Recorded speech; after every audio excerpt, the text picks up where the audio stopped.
আমাদের সকলের প্রিয় অভিভাবক আবুল হাসেম বক্কর ভাইয়ের উদ্যোগে আজকের সকলকে জানাই কোতোয়ালি থানা স্বেচ্ছাসেবক দলের পক্ষ থেকে লাল গোলাপ শুভেচ্ছা অভিনন্দন।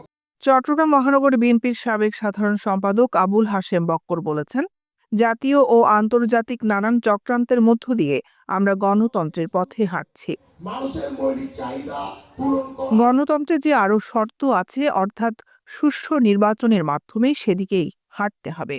তিনি দ্রুত নির্বাচনের মাধ্যমে নির্বাচিত সরকারের হাতে ক্ষমতা হস্তান্তরের জন্য অন্তর্বর্তী সরকারের প্রতি আহ্বান জানান। আজকের এই দুঃসময়ে আমি দাঁড়িয়ে বলতে চাই, আমরা একটা ক্রান্তিকাল অতিক্রম করে আমরা এই পর্যায়ে আজকে এসেছি।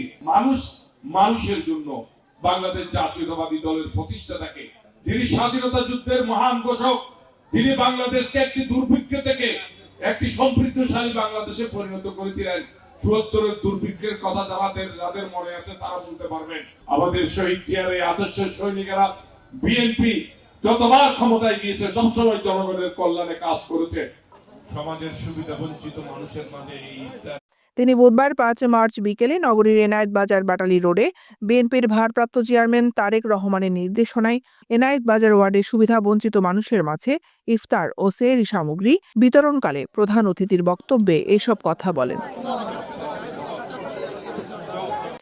২২ নং এনায়েত বাজার ওয়ার্ড বিএনপির সাবেক সভাপতি আলী আব্বাস খানের সভাপতিত্বে ও মহানগর স্বেচ্ছাসেবক দলের সাবেক যুগ্ম সম্পাদক আলী মর্তুজা খানের পরিচালনায় বিশেষ অতিথির বক্তব্য রাখেন মহানগর বিএনপির সাবেক সহ সাধারণ সম্পাদক মোহাম্মদ জহির আহমেদ, সাবেক সদস্য ও সাবেক কাউন্সিলর এম এ মালেক, সাবেক সদস্য আলমগীর আলী। উপস্থিত ছিলেন ওয়ার্ড বিএনপি নেতা মাহবুব রানা, মোসা আলম, মোহাম্মদ সেলিম, শমশের আলী, মোহাম্মদ জহির, আব্দুল্লাহ আল হাসান সোনামানিক, মোহাম্মদ জাহিদ, আলী আক্কাস, আবু সুলতান সানি, সিরাজুল ইসলাম রাজু। আপনারা বক্কর ভাইয়ের জন্য বেশি বেশি করে দোয়া করবেন, যাতে উনি আমাদের এই ৯ আসন থেকে নির্বাচন করতে পারেন, নির্বাচনে যাতে জয়যুক্ত হইতে পারেন, আপনাদের মাঝে যাতে আরো একটা সামগ্রী নিয়ে হাজির হইতে পারেন।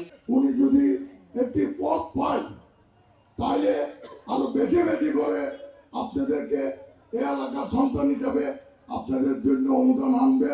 আমরা চাই যে সামনে এমপি নমিনেশন উনি যাতে পায়, আপনারা এই রমজানে রোজা থেকে ইফতার পান করে এবং ইফতার আহার পান করে আপনারা যেটি আল্লাহর কাছে দোয়া করবেন।